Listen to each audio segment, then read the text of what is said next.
স্ত্রীকে ভালো কাপড়ও দিতে পারে না।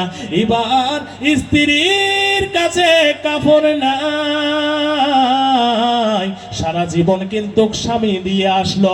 হঠাৎ করে ওই ঈদের মিদে ওই স্ত্রী বলতেছে, হায় হায় হায় হায়, সারা জিন্দেগি তোমার ঘরে আসিয়া আমি কোনো দিন শান্তি পেলাম না।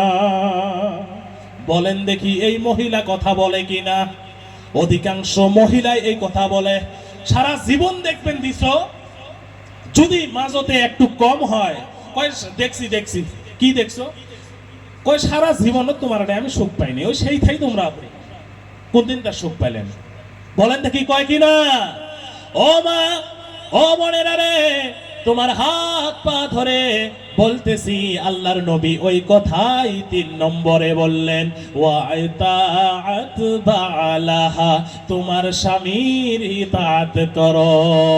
তোমার স্বামী যদি তোমাকে বলে সারাদিন এখানে বসে থাকতে হবে, তোমাকে থাকতে হবেই। কিন্তু ও স্বামীরা তোমরাও একটু চিন্তা করো, আল্লাহর নবী বলেছেন যে রিফকাম বিল কাওয়ারির, তোমার স্ত্রীটা এমন যেমন একটা কাচের গিলাস। কাচের গিলাস যেমন হাতে থেকে নিয়ে যদি তুমি উঁচু থেকে নিয়ে ছেড়ে দাও পাকার মধ্যে, তাহলে ভাঙবে না থাকবে? কোন তো দেখি ভাঙবে না? ভাঙবে। তদ্রূপ ওই নারীকে তত সম্মান তোমাকে দিতে হবে। নারীকে পায়ের জুতা বানিও না, নিজের স্ত্রীকে পায়ের জুতা বানিও না। তাদের মনটা একবারে নরম, তাদেরকে যদি তুমি মহাব্বতে কথা বলতে পারো, ওই নারী তোমার পা চাটবে। কথা বলেন ঠিক কিনা? নারীকে মারা লাগে না, নারীকে কাটা লাগে না, নারীকে তালাকের কথা বলা লাগে না। যদি তুমি মহাব্বত করে কথা বলতে পারো, মাথাটুকু বলে আদর করতে পারো, ওই নারী মোমবাতির মতো গলে যাবে। বলেন কথা ঠিক কিনা? এই জন্য আল্লাহর নবী বলছেন যে ও ভাই, ও আমার উম্মত, তুমি নারীকে মারিও না। নারীকে মারা হারাম, নারীর মুখে মারা হারাম। যেই স্বামীরা নিজের স্ত্রীর মুখে চাটা মারে, মুখে খুশি মুটকি মারে, স্ত্রীর মুখে তামাশা মারে, থাপ্পড় মারে, ও ভাইয়েরা শোনো, এই স্ত্রী এমন, আল্লাহর নবী কাচের গ্লাসের সাথে তাদের তুলনা করেছে। আল্লাহর নবী বলেছে না, সমস্ত জায়গায় তুমি আঘাত করতে পারো, কিন্তু মুখে কখনো আঘাত করো না, কারণ এই মুখ আল্লাহ রব্বুল আলামিন ক্ষুদ্র হাতে বানিয়েছেন। বলো সুবহানাল্লাহ। আল্লাহ রব্বুল আলামিন মানুষকে এত সৌন্দর্য করে বানালেন। আল্লাহ রাব্বুল আলামিন বললেন, লাকাদ খালাকনাল ইনসানা ফি আহসানি তাকওয়িম। আমি আল্লাহ রাব্বুল আলামিন ওই মানুষের চেহারাখানা ওই সূর্য পূর্ণিমার চাঁদের চেয়েও সৌন্দর্য কই বানিয়েছি। বলো সুবহানাল্লাহ। আল্লাহর নবী বলেন, ও মা বোনেরা রে, 4টা জিনিসের কথা আল্লাহর নবী বলেছেন, যদি মানো জান্নাতি হবে, এমন জান্নাতি, জান্নাতের 8টা দরওয়াজা তোমাদেরকে নেওয়ার জন্য রাজি থাকবে। বলো সুবহানাল্লাহ। আল্লাহ রাব্বুল আলামিন 8টা দরওয়াজা তাদের জন্য খুলে দিবেন। বিশ্ব নবী 4টার কথা বলল। 1 নম্বরে হলো 5 ওয়াক্ত নামাজ, 2 নম্বরে হলো রমজান মাসের রোজা, 3 নম্বরে হলো স্বামীর খেজমত, 4 নম্বরে হলো ওয়া হাফিজাত ফুরুজাহা, নিজের সতীত্বের হিফাজত করা। বলো সুবহানাল্লাহ। নিজের সতীত্বের হিফাজত কি? এই কথাই তো বলা হয়েছে, মা, নিজের সতীত্বের হিফাজত। তোমার লজ্জা স্থানের মালিক শুধু তোমার স্ত্রী, স্বামী, দুজনে দুজনার মালিক, অন্য ভিন পুরুষ নয়। তোমার শরীরে টাচ করার মালিক শুধু তোমার স্বামী, ভিন্ন কোনো পুরুষ নয়। তুমি নিজের আকর্ষণ শরীরের বাড়ানো দৃষ্টি শুধু তোমার স্বামীকে দিতে পারো, অন্য কাউকে নয়। তোমার চাহিদা মিটাইতে পারো তোমার স্বামীর সঙ্গে, অন্য কারো সঙ্গে নয়। তুমি আতর লাগাইয়া অন্য কারো সাথে দেখা করতে পারো না, শুধু তোমার স্বামীর সঙ্গে দেখা করতে পারো।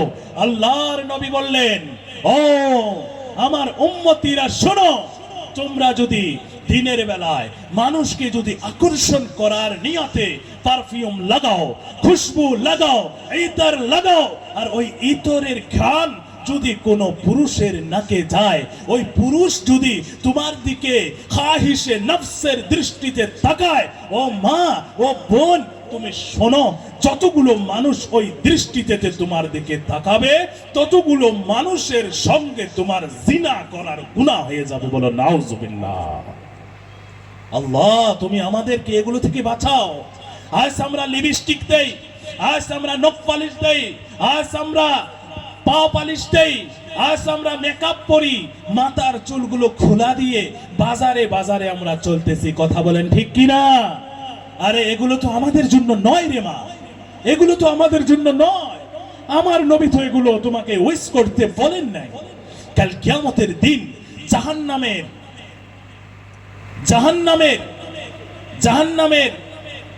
কেচি, জাহান্নামের চিমটা, জাহান্নামের প্লাস, এগুলো দিয়ে ওই নারীর আইসেগুলো, নাখুনগুলো এইভাবে টানিয়া টানিয়া তোলা হবে। বলো নাউজুবিল্লাহ। তাদের ঠোঁটগুলো জাহান্নামের কাঠি দিয়ে কাটা হবে। যে নারী ঠোঁটে লিপস্টিক মাখে, ও নারী, আল্লাহ রব্বুল আলামিন তোমাদেরকে তোমার শুধু স্বামীর খেজমতের জন্য বলছেন। বলেন ঠিক কিনা? এই জন্য আল্লাহর নবী বললেন, ও দুনিয়ার মানুষ, আমার উম্মতিরা রে, শোনো শোনো, আমার ফাতেমা কি কাজ করে গিয়েছে। যখন ফাতেমার মৃত্যু হবে, ফাতেমা রাদিয়াল্লাহু তাআলা আনহা তার স্বামীকে বললেন, স্বামী,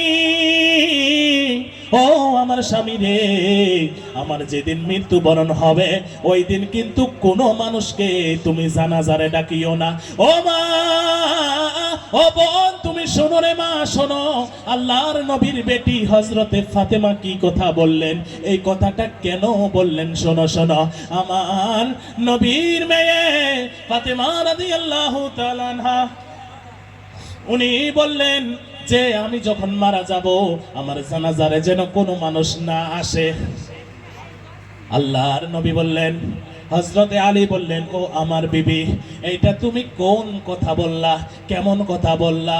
তুমি হলে আল্লাহর নবীর বেটি, তুমি হলে আল্লাহর নবীর মেয়ে, তুমি তো মারা গেলে আমি গোটাল মদিনায় শহরের মধ্যে সমস্ত মানুষকে ডাকিয়ে আনি তোমার জানাজার করব।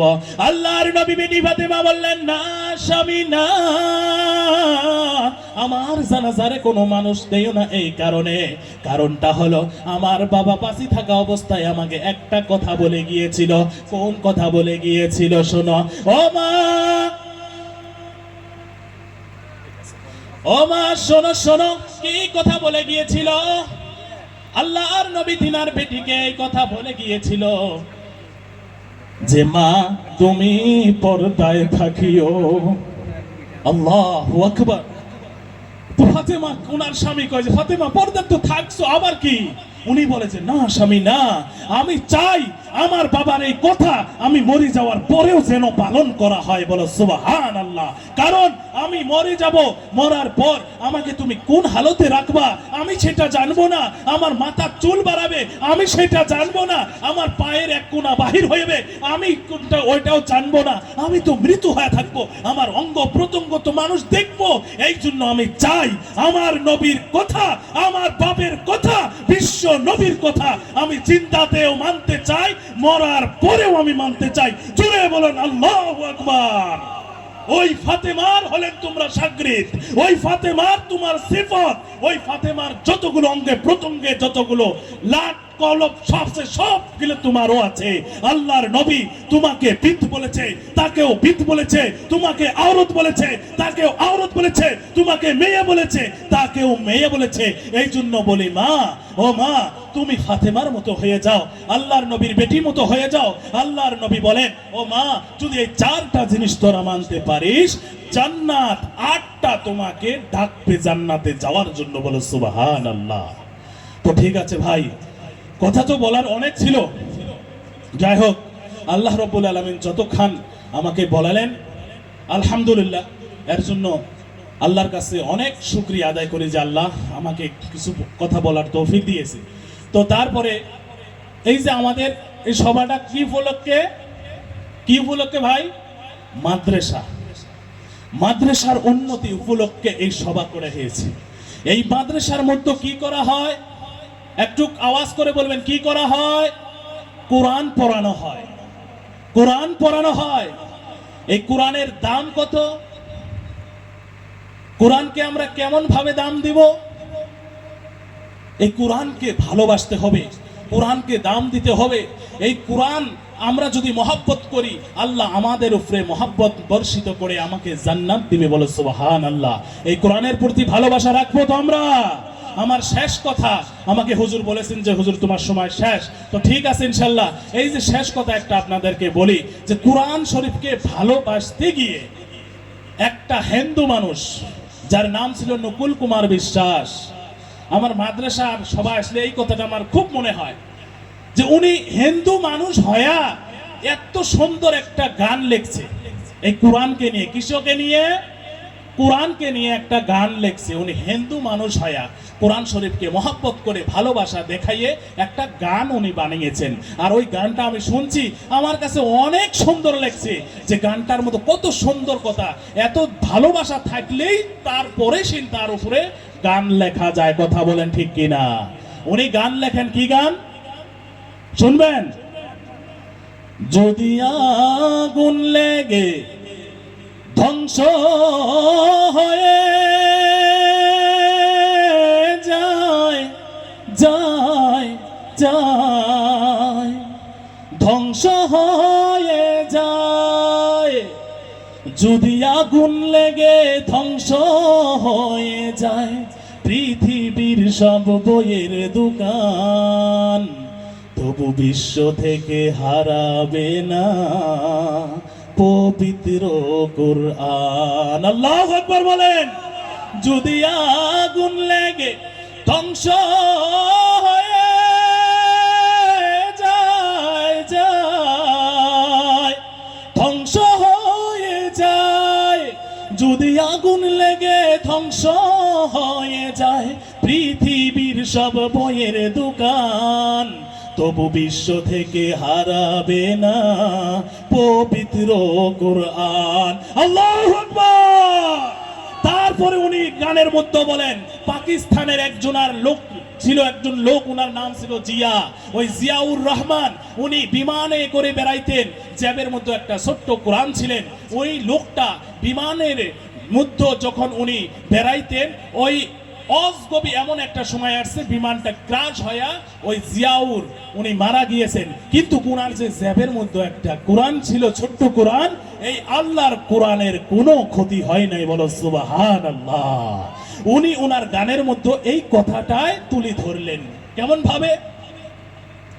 ওরে পাকিস্তানের জিয়া মরল দুর্ঘটনায় ভাই, তার বিমান পুড়ে ছাই হইল, কোরআন পুড়ে না। ওই কোরআন যেমন ছিল তেমন আছে, কোরআন যেমন ছিল তেমন আছে, একটি আয়াতেরও হয়নি মান, তবু বিশ্ব থেকে হারাবে না পবিত্র কোরআন। বলো আল্লাহু আকবার। এই জন্য কোরআনের প্রতি ভালোবাসা দেখাবো তো আমরা নাকি? কারা কারা কোরআনকে ভালোবাসবো? হাত তুলে আল্লাহকে দেখাই। ও আল্লাহ, আমাদের হাতগুলো কবুল করে না, বলো আমিন। যা হোক ভাই, ইনশাল্লাহ অনেক কথা বলা হলো, এই কথার ভিতরে আমরা আমল করবো তো ইনশাল্লাহ নাকি? যাই হোক, আমাদের অতিথি উনি আমাদের ওস্তাদ, উনি আসছেন, ওনার সম্মুখে 2-4 মিনিট বেশি হয়ে গেল, এই জন্য মাফ চাই, আমাকে মাফ করে দিয়ে জন্য। আর আপনার হাদিস এবং কোরআন থেকে আপনাদেরকে বুঝ দিতে গিয়ে যদি হাদিস কোরআনের মধ্যে কোনো ভুল ত্রুটি আমার হয়ে থাকে, আমি আল্লাহর কাছে মাফ চাচ্ছি। আল্লাহ যেন আমাকে মাফ করে দেয় এবং শুধরিয়া ওই আমলগুলো করার তৌফিক দেয়। তারপর কথা, আপনাদেরকে বোঝাতে গিয়ে যদি আমার মনের অজান্তে যদি কোনো আমার কথার দ্বারা আপনারা অন্তরে চোট পেয়ে থাকেন, তাহলে ভাই আমি একটি মুসাফির মানুষ, আমি ছোট মানুষ, আমার বলারও যোগ্য নাই, এই জন্য আমার ভুল হতেই পারে ভাই। দয়া করে মুসলমান ভাই হিসেবে, ছোট সন্তান হিসেবে আমাকে মাফ করে দিবেন এবং আমার জন্য দোয়া করবেন। আল্লাহ পাক যেন আমাকে সহি শুদ্ধভাবে বলার তৌফিক দেয় এবং সর্বপ্রথমে যেন আমাকে আমল করার তৌফিক দেয় এবং সাথে সাথে আপনাদেরকে যেন আমল করার তৌফিক দেয়। এই বলে আমার বক্তব্য শেষ করলাম। ওয়া আখিরু দাওয়ানা আনিল হামদুলিল্লাহি রাব্বিল আলামিন। আসসালামু আলাইকুম ওয়া রাহমাতুল্লাহ। মাশাআল্লাহ।